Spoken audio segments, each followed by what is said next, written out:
Seorang gadis 18 tahun pergi berbuka puasa bersama teman dari media sosial dan pulang tinggal nama. Assalamualaikum, saya Dalil. Selamat datang di channel Harbone.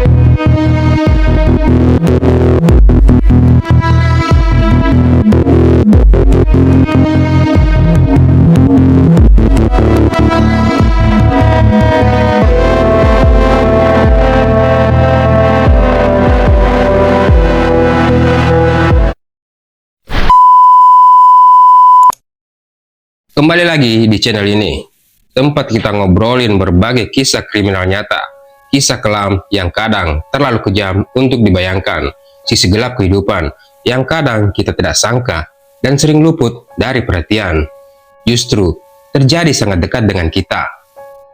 Bukan untuk menakuti, Tapi agar kita sadar bahwa kejahatan itu nyata, bisa terjadi pada siapa saja, serta meninggalkan luka mendalam. Kali ini saya akan cerita tentang salah satu kasus yang cukup bikin heboh di Sumatera Utara pada tahun 2019 lalu. Kasus tragis pembunuhan seorang gadis muda. Namanya Novita Dewi, umurnya baru 18 tahun. Tapi saya tidak akan bahas satu kasus spesifik. Saya akan cerita lebih luas tentang kenapa kasus pembunuhan tidak pernah berhenti di negara ini. Setiap minggu bahkan hampir tiap hari ada saja berita pembunuhan karena masalah sepele, kadang karena uang, kadang juga karena cinta. Kalau kita flashback dari kasus yang sudah pernah kita bahas di channel ini, ada yang dihilangkan nyawanya oleh suaminya sendiri karena cemburu. Ada remaja yang jadi korban karena kenalan lewat media sosial. Ada juga kasus mutilasi sadis karena masalah uang. Artinya, pembunuhan itu bisa terjadi di mana saja, kapan saja, dan oleh siapa saja. Bukan cuma di film, tapi nyata, dan seringnya dekat sama kita. Lantas, kenapa kasus pembunuhan selalu ada? Ada beberapa faktor utama, seperti emosi yang tidak terkontrol, masalah ekonomi dan kesenjangan sosial, kurangnya pendidikan moral dan seksualitas, lemahnya efek jerah pada hukum. Jujur saja, banyak pelaku yang setelah dihukum keluar lagi dan mengulangi kejahatan. Kalau hukuman tidak bikin jera, siklus ini akan terus terulang. Setiap kali ada kasus pembunuhan, dampaknya bukan cuma ke korban atau keluarga korban, tapi juga rasa aman masyarakat berkurang. Trauma bisa bertahan lama, terutama buat keluarga yang ditinggalkan. Lingkungan sekitar jadi was-was, curiga satu sama lain. Dan yang paling bahaya, kalau berita pembunuhan terus-menerus muncul, kita bisa jadi kebal. Jadi menganggap hal itu sudah biasa. Padahal ini tidak boleh dianggap normal. Jadi kalau ditanya kenapa kasus pembunuhan selalu ada di negeri ini, jawabannya kompleks. Ada faktor individu, ada faktor sosial, ada juga kelemahan hukum. Tapi satu hal yang pasti, nyawa manusia tidak bisa diganti. Baiklah, tentang kasus ini, kasus kematian Novita Dewi. Mari kita dengarkan kisahnya.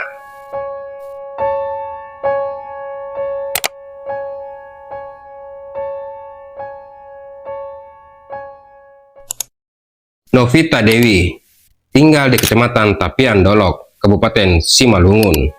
Sehari-hari dia bekerja di sebuah rumah makan. Orangnya sederhana, hidup normal layaknya remaja-remaja lain kebanyakan. Sampai akhirnya, pada tanggal 16 Mei 2019, dia dilaporkan hilang. Bayangkan, hilang begitu saja, tanpa kabar. Keluarga panik, warga juga ikut bingung. 5 hari kemudian, Selasa 21 Mei 2019, dia ditemukan, tapi sudah tidak bernyawa. Di sebuah ladang ubi di Huta 2, Silinduk, Kecamatan Dolok, Batu, Nanggar. Kondisi jasadnya sudah membusuk. Kalian bisa bayangkan bagaimana syoknya keluarga Novita waktu itu.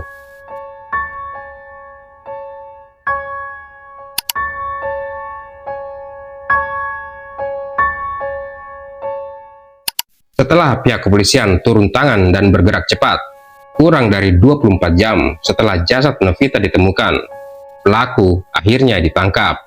Aris Saputra, pemuda 21 tahunan yang tragisnya baru dikenal oleh korban lewat jejaring sosial Facebook.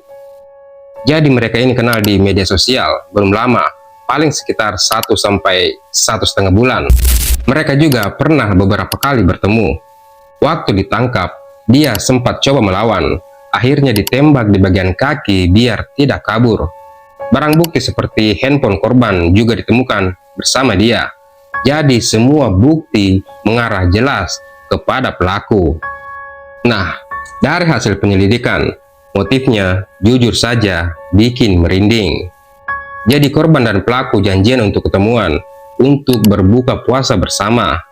Dijemputlah korban dari tempat kerjanya, diperkirakan sekitar pukul 5 sore. Dalam perjalanan inilah pikiran pelaku berubah. Birahinya tidak bisa dikontrol. Ditambah lagi saat di atas motor, tubuh korban berulang kali menyentuh punggung pelaku dan menjadi jalan untuk memuluskan niat jahatnya. Pelaku lalu memberhentikan motornya tepat di tempat kejadian perkara. Dia meminta izin kepada korban berpura-pura untuk membuang air kecil. Tidak lama kemudian, pelaku kembali. Hanya saja saat pelaku kembali, justru pelaku mengajak korban untuk melakukan hubungan intim. Korban yang kaget langsung menolak ajakan pelaku. Karena ditolak, dia marah, mencekik leher korban hingga meregang nyawa. Dan yang lebih mengerikan lagi, setelah korban tidak bernyawa, pelaku malah menyetubuhi jasadnya. Ya, ini sudah masuk kategori nekrofilia, jenis penyimpangan seksual yang membuat pengidapnya menikmati berhubungan intim dengan mayat. Sesuatu yang bikin kasus ini semakin gelap.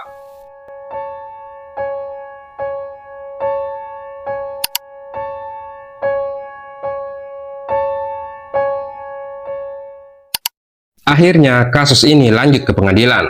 Pelaku, Aris Saputra, didakwa dengan pasal 338 KUHP tentang pembunuhan, ditambah pasal 351 ayat 3 tentang tindak pidana penganiayaan yang mengakibatkan kematian, dan pasal 289 KUHP tentang tindak pidana memaksa seseorang untuk melakukan perbuatan cabul dengan kekerasan atau ancaman kekerasan, serta pasal yang terkait perlindungan anak karena korban masih remaja. Dan hakim menjatuhkan hukuman 18 tahun penjara buat Ari. Hukuman ini lebih berat dibanding kasus pembunuhan biasa karena ada unsur kekerasan seksual di dalamnya. Tapi banyak juga orang yang bilang hukuman ini terasa kurang, mengingat betapa sadisnya kasus ini.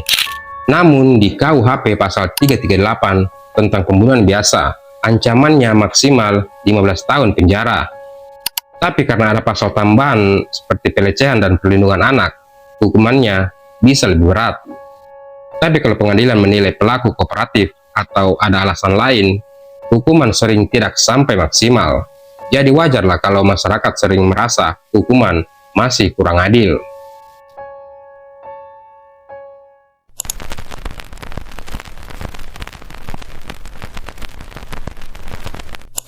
Kalau kita renungkan, kasus Novita Dewi ini menunjukkan betapa rapuhnya batas antara hidup dan mati.